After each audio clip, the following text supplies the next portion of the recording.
Well, thank you all for being here. And let me just start by saying, in an administration and a world where it feels like every day a new boundary is broken, a new law is overridden, and a classic procedure is ignored, but I think we hit a new low.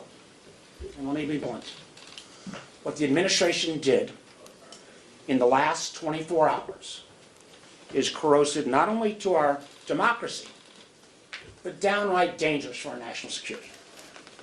Yesterday, the administration convened a briefing for Republican senators, and only Republican senators, on the recent U.S. military strikes in the Caribbean.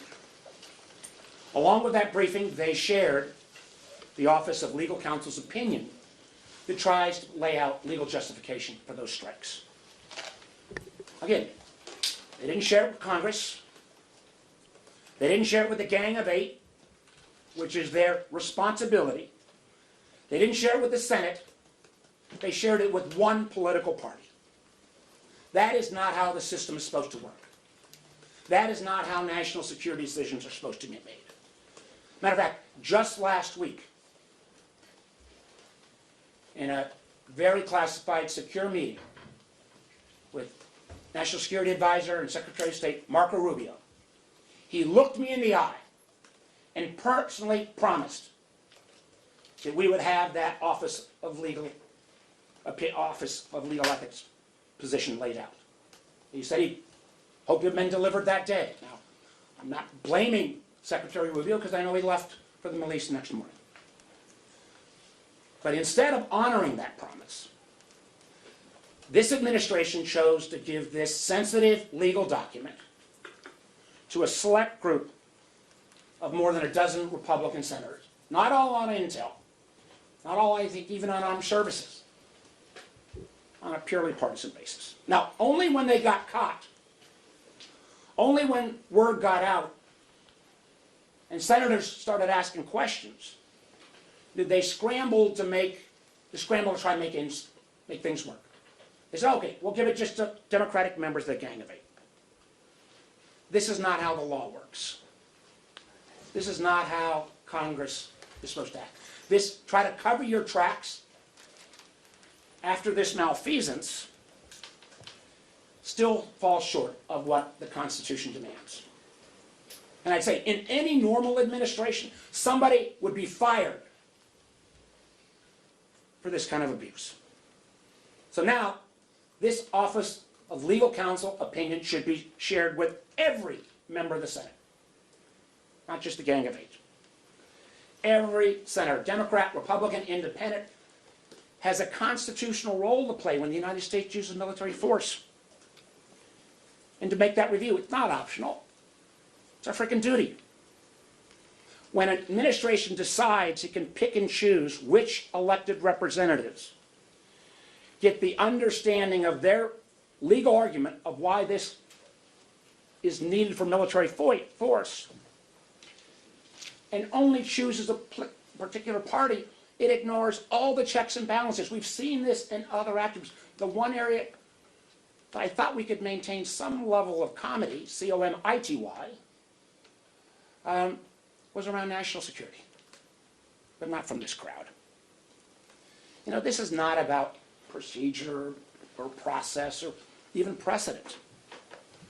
When you politicize decision-making about putting our service members in harm's way, you make them less safe. When it becomes a question of whether America is going to go to war and use military forces, becomes simply a tool for partisan back and forth, you not only weaken the bond with our troops, but you completely continue to weaken the credibility with our allies, which has been weakened so many times. You even got countries like the Dutch acknowledging they're not sharing information with us as much as they used to in a public forum because they don't feel they can trust the Americans now. When you deny Congress the access to legal rationale for military action, you also do huge erosion of trust from our public. And again, as I've mentioned, you do real harm to the people who serve. Truth is, our troops, when they're going into an area that's such a gray zone at best, and you've seen officers already appear to be fired because they've raised concerns, they deserve to know with clarity, the legal reasoning of why they're being put in harm's way. And again, Congress has an oversight role here. This is U.S. Government 101. And frankly, not to be divided and used as political pawns. And the truth is as well, my Republican colleagues bear responsibility as well. You know, every senator, regardless of party, should have a say on how military force is used. And frankly, Congress has a right and obligation to understand the legal basis. You know, my proudest tenure has been on the Intelligence Committee, and I am proud of its record. I've served under Democrats, Republicans, I've been chair of the committee. I can tell you, Saxby Chambliss, Dianne Feinstein, Richard Burr would have never allowed this to happen. So the question I got from my Republican senators, if you're sitting in this room getting clearly what had been prior Gang of 8 level classified information, didn't somebody raise their hand and say, well, holy crap, where are the Democrats? Who was willing to say, you know, isn't there a constitutional obligation here? You know, it is about separation of powers. For the folks who wave their Constitution around, read the damn thing. And then explain why you would sit through that briefing and not call foul. So I call on this administration to immediately provide not only the OLC opinion, but as well as the secret target list that was briefed, my understanding, yesterday as well. And this ought to go to every senator, not Gang of 8, not just the Intelligence Committee members, now that they have already broken the seal. Everybody needs to be read in. That is what Americans deserve. That's what every senator deserves. Not this cherry picking for political purposes. The country deserves better. And we'll see if anyone is willing to stand up and push back. Take your questions. Senator, 2 questions. It's obvious why a target list is classified. Why is the legal rationale? I don't have any freaking idea. If you've got a valid legal opinion, wouldn't you want to share it with every member? If you believe, I think the administration does, that we know these guys are bad guys, wouldn't you want to catch them and show the world the drugs and show their history of bad activities? The idea that they were afraid, I guess, of a War Powers Act, and they're going to cherry pick Republican senators and share it only with them? Come on, we've been doing this stuff for a while. It's never worked this way. And if we allow this kind of foul to take place, what happens next time? We've already seen, just one last comment on this. I guess I shouldn't be shocked. Only Republicans were called before the strike on Iran.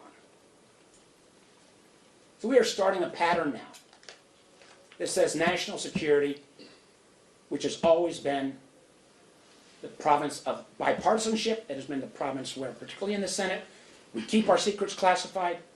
They are blowing that all up. And just a quick follow-up. You said you met last week with Secretary Rubio. Do you believe that classified briefing had less information than the briefing that the Republicans got yesterday? I presume it did. The most secret of briefings, because it has supposedly this target list. Now, and again, let me be clear. You know, I've worked well with Marco over many, many years. I was proud to support him for Secretary of State. He looked me in the eye and promised me this. I hope that he assumed that promise would be carried out before he left the country. And I'm going to give him the benefit of the doubt until proven otherwise. But if some lackey in the White House said, no, we can't share that. We can't open ourselves up to actual congressional oversight. In any administration, including Trump 1, that person would be fired. On the military strikes themselves, I'm wondering if there's anything that the Trump administration could tell you, if and when they do tell you, and other Democratic senators, that would lend your support to what's been going on, what we've seen been going on with these strikes in international waters. Well, first of all, we've got to make clear that we're frankly not putting our service members in harm's way. That means you got to see the underlying legal opinion. And let me acknowledge, Maduro is a bad guy. The drug gangs are awful. But if we have all of the evidence that I think the administration is representing, they ought to share that. Now, you got to protect sources and methods. I get that. But the idea that they're going to kind of arbitrarily pick a dozen Republican senators to share this with and throw this into a partisan scrum? Where in the hell are my Republican colleagues who are willing to stand up and say, no, this is wrong? Yes, sir.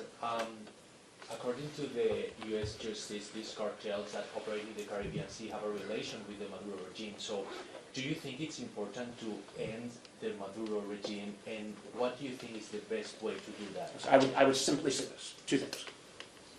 I wish the American government, frankly under President Biden, would have pushed much stronger when the Venezuelan people, in an enormously courageous move, voted in overwhelming numbers, close to 65%, to throw Maduro out. And I think we missed an opportunity there. I would also say I am going to accept the analysis of our top intelligence professionals who, at least earlier this year, said Trindalagua, bad guys, Maduro, bad guys, but did not see that linkage, and they were fired because they wouldn't bend their analysis to political purposes. And I can tell you, major allies of America took note of that and basically said to me, when I meet with them regularly, what the hell is going on? Yeah, one follow-up. I'm going to get everybody. Senator, it seems like you reached out to the Trump administration yesterday when this news broke. Did they give you the documents as a No. member of the gang? They No, didn't? I've not gotten out. They supposedly are going to make them available now. Bullshit. And did they say anything else? No, I think they know they screwed up. But saying they screwed up, if they say they acknowledge they screwed up, fire somebody. But the question I've got is, this is a pattern. This is not a one-off. And where in the hell were my Republican senators who we have worked on everything in a bipartisan fashion? Why didn't they say, isn't this a little bit weird that we don't have any Democrats in the room? We're going to go through everybody. You sent a letter along with Representative Himes last week to DNI Gabbard requesting more information on the strikes. Have you received a response to that? And then secondarily, I'm wondering if you can tell us more about what you understand the rationale to be behind yesterday's briefing. Was it to sway holdouts on the War Powers Resolution? The White House doesn't clue me in on their political strategy. They don't have to do that. They do have to follow the law. And, I don't think, we did not receive a response from Gabbard. I'm not sure we've received a response from Gabbard on any missive we've sent since she's been in that office. So you have not received an explanation why Democrats were excluded from the briefing yesterday? We got a ham-handed, oh, maybe you're right, whatever. I say bullshit. Did you I actually? say this is so outrageous, and it's not, again. When we sit in our we generally, I've been in hundreds and hundreds of these meetings, and almost all the time, you can't tell who's Republican or Democrat because this is about our country's national security. This ought to be our shared responsibility. The idea that we're going to selectively give on a partisan basis only information about putting troops in harm's way, you allow this precedent to stand, and not only are our troops made less safe, but our country's made less safe, and who in the heck around the world is going to really trust us? Yes, ma'am. Senator Rounds said this morning that he did reach out to the White House afterwards and asked where Democrats were after he went into the briefing and didn't see anybody there. Have you spoken with him or other Republicans? I have spoken briefly with my clients. I have a lot of faith in my clients. But the question I got to ask everybody is, with all the focus on this issue, with everyone knowing that we've been jointly asking for this information, and we all jointly asked Secretary Rubio from the Gang of Eight meeting. And again, it's around wasn't in the meeting last week. But why in the heck wouldn't somebody have said, you know what, this is a little weird. What's going on here? Two quick questions. The first being, have you heard of any of the information? Have any of your Republican colleagues shared with you anything that was in that briefing? And then the second question is, just now in the House Armed Services Committee briefing that was given, one of the representatives came out and said that they were told that as of now, only cocaine has been retrieved, no fentanyl thus far. Is that something that you've heard as well? I have no information about that, and no, I've not been shared with any of the information. And yes, ma'am. Based on the information that you've got so far, are you concerned at all about U.S. troops being put in a situation where they're acting on illegal orders? And then also, if you could just speak briefly to any thoughts you have on a direct attack on Venezuela, which President Trump has threatened repeatedly, how you think that might impact things? I went to law school, I never claimed to be a lawyer. Smarter members than me on legal opinions have raised concerns whether, if these strikes violate international law, could they be in jeopardy? That's why you have an Office of Legal Counsel that's supposed to give the rationale. And dragging your feet, we've been asking for this, not for days or weeks, but I think it's been for months since they started. Not sharing that is, frankly, unprecedented. Promising it and then only sharing it with Republicans? When will there be such an abuse that people will say enough? I don't know. Yes, ma'am, then we'll go back. Last month you said that you had a visit to an intelligence agency blocked and rescheduled. Was it rescheduled? Did you ever hear back? And have you attempted to go to any other agency? I am scheduling with another agency that is in Virginia, a meeting in terms of my normal course of oversight. And again, this was the case again of Ms. Loomer, who was so out of the mainstream that couldn't even get a job in the Trump administration, yet seems to pull Hegseth and Gabbard strings. Again, it was a case after they got caught on this, they tried to cook up a response. That was baloney. We talked about in the Intelligence Committee, and all of my Republican Senate friends said, I'm not going to make a prerequisite that I got to bring a Democrat every time they do their oversight responsibility. Under the rules that the White House proposed, you couldn't, when you're on a Codell, you couldn't visit a CIA station to buck up morale if you didn't bring a bipartisan do. It was, again, such a obvious effort to try to clean up the mess. And I look forward to my visit. I'll invite anybody else that wants to go along. I don't expect anybody else to go along. But if I'm not able to do oversight, and remember, the Intelligence Committee for all, there's only 17 of us in the Senate. There's 27, I think, in the House. If we don't do this job, no other senator, no other congressperson gets the right to do the same kind of oversight.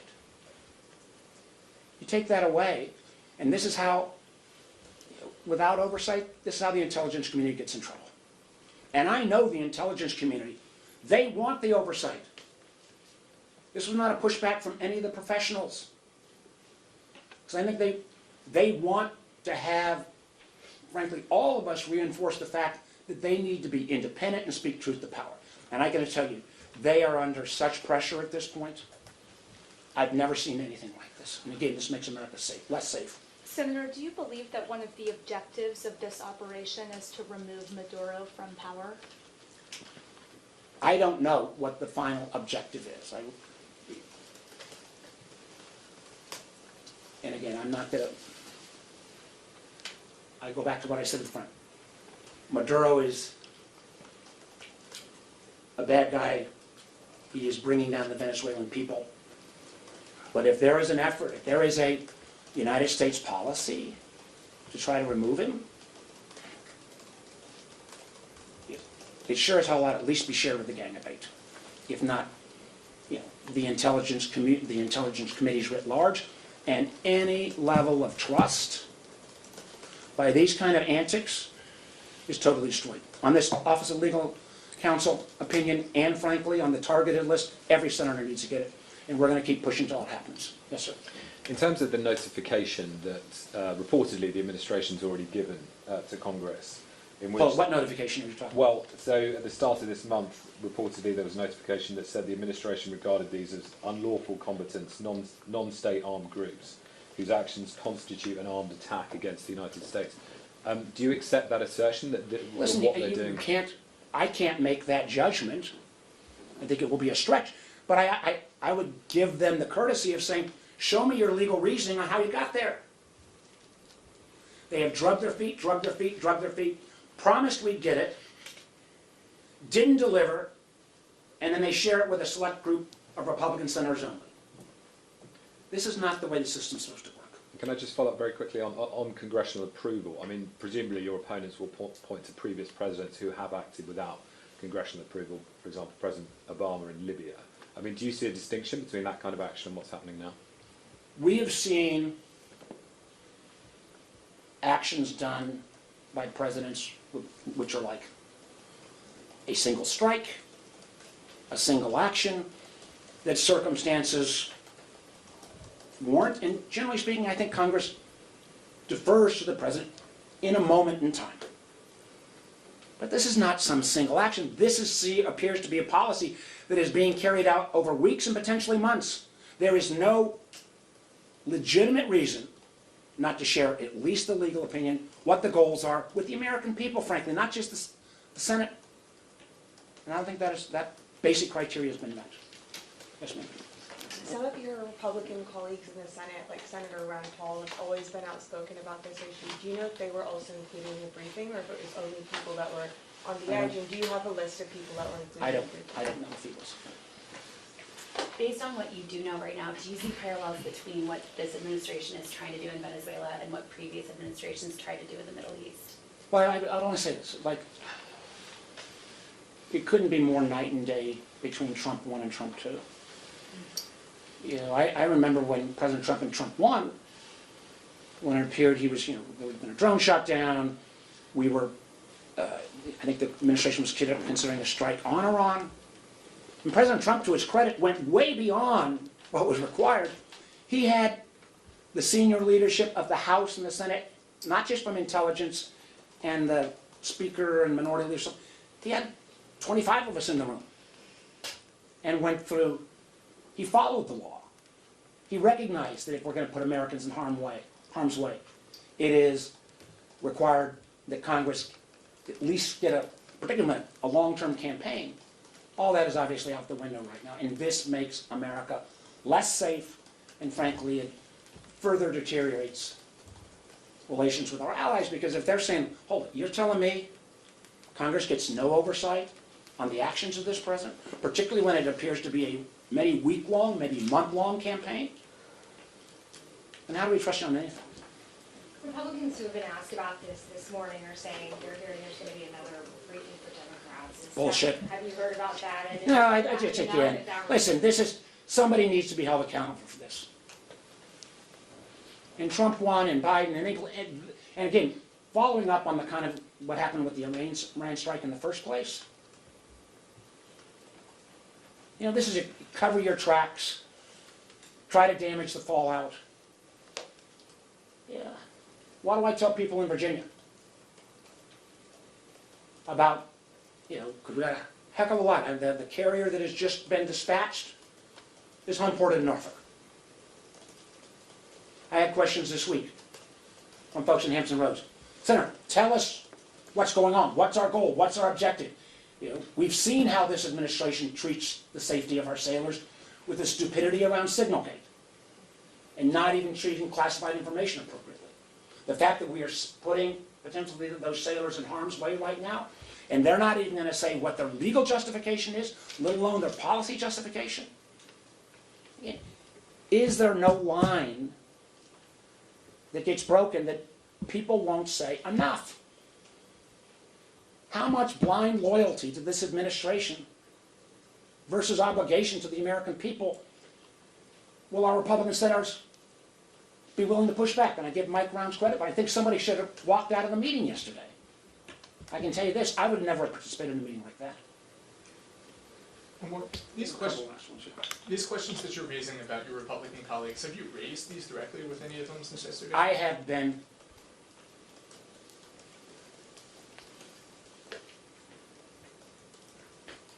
raised the undermining of the independence of the IC for months. In a skiff. In a place where we are confidential with each other. And frankly, the reaction I get is I get a lot of, well, you're right, Mark, and kind of a hangdog look. Well, this is more than